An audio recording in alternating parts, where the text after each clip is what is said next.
This week, I'm taking our message directly to the people. We're holding town hall meetings in Omaha, Nebraska, and Iowa City, Iowa. These are not Democratic strongholds. These are places where working families are struggling. These are communities that have been hit hard by the policies of Trumpism.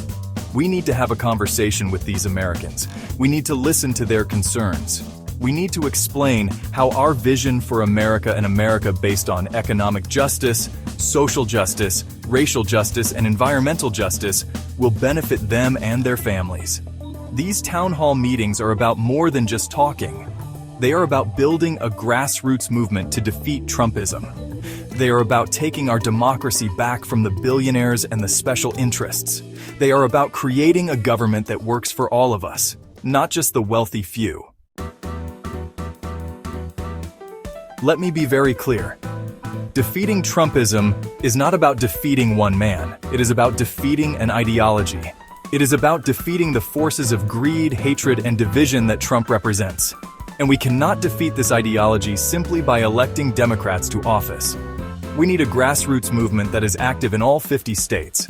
We need people from all walks of life, Democrats, independents, and even Republicans, to come together and fight for a better future. We need to organize in our workplaces, in our communities, and online. We need to educate our friends and neighbors about the issues. We need to hold our elected officials accountable. And we need to vote in every election, from the local level to the national level.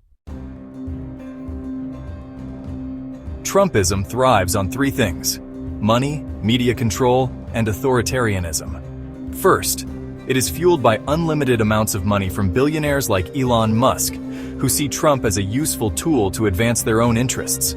These billionaires have poured millions into Trump's campaigns and super PACs. Second, Trumpism relies on a right-wing media ecosystem that spreads disinformation and propaganda.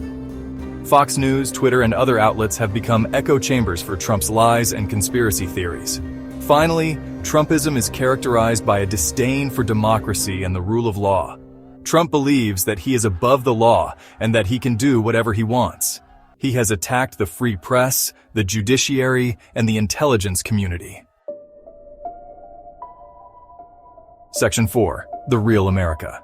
While Trump and his allies enrich themselves and consolidate their power, the American people are struggling.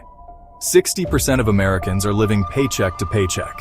Millions of Americans are working for starvation wages.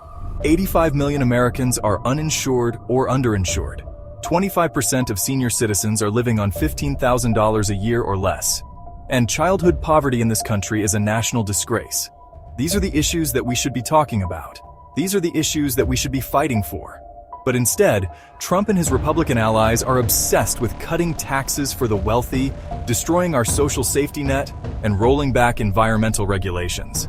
They are trying to divide us based on race, religion, and sexual orientation. They are trying to distract us from the real issues facing our country. But we will not be divided. We will not be distracted. We will continue to fight for a more just and equitable America. Section 5. The looming threat. Right now, the Republicans in Congress are trying to pass a massive reconciliation bill that would provide trillions of dollars in tax breaks for the wealthy and corporations. This bill would also slash funding for essential programs like Medicare, Medicaid, Social Security, education, and environmental protection. This bill is a moral outrage. It is a direct attack on working families, and it must be defeated. That is why we are mobilizing our supporters across the country to put pressure on their elected officials to vote against this disastrous legislation. We need to make it clear to every member of Congress that they will be held accountable for their votes on this bill. We need to let them know that we are watching them, and we need to let them know that we will not stand idly by while they destroy our country. Section 6. Our future, our fight. The fight against Trumpism is the fight of our lives. It is a fight for the soul of our nation. It is a fight to protect our democracy, our economy, and our planet. And it is a fight that we must win. I am confident that we will win this fight, because the American people are on our side. We are the majority, and we are not going to let a small group of billionaires and their allies in government destroy our country. We will continue to fight for a better future for all Americans. We will fight for an America where healthcare is a right, not a privilege. We will fight for an America where every child has access to a quality education. We will fight for an America where everyone who works full-time can afford to live with dignity. And we will fight for an America that tackles the climate crisis head-on. Join us.